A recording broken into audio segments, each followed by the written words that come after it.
here at the beach in Santa Monica, California, and here we're 7,450 miles away from the Gaza Strip. And there are some amazing similarities between here and Gaza. But at the same time, there are some striking differences.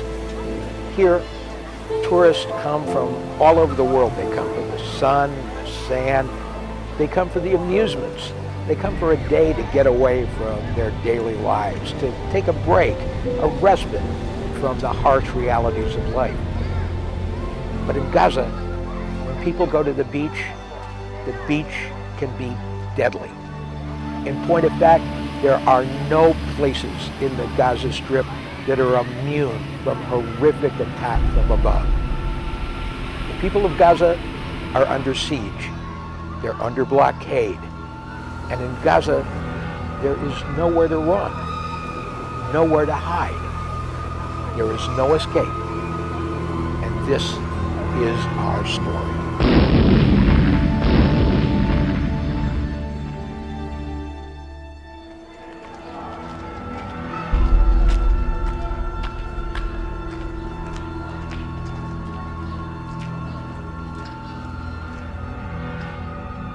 When I'm asked about Gaza after spending over a year living, working, and shooting video behind the walls, people want to know, what's it like?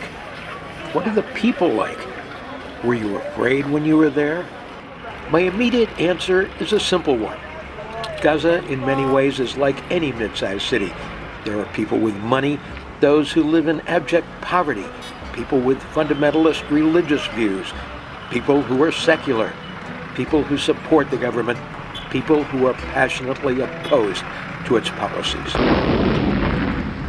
What sets Gaza frighteningly apart is that it's the only place on earth under a complete military and economic siege.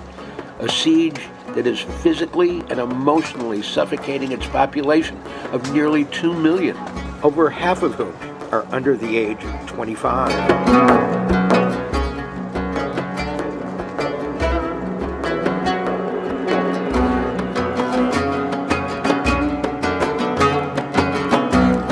These are the men, women, and children of Gaza.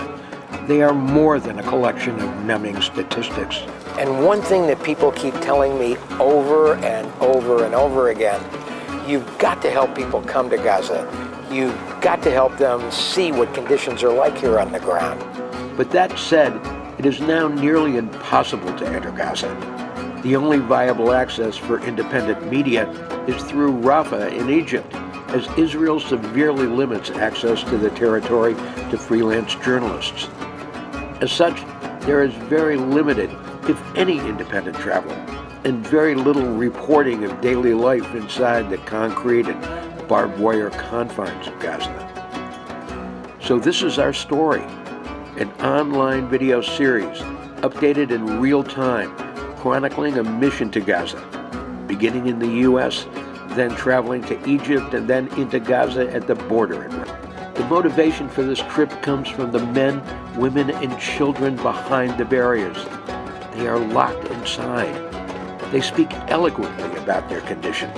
It is our sincere desire to carry their messages to a larger audience.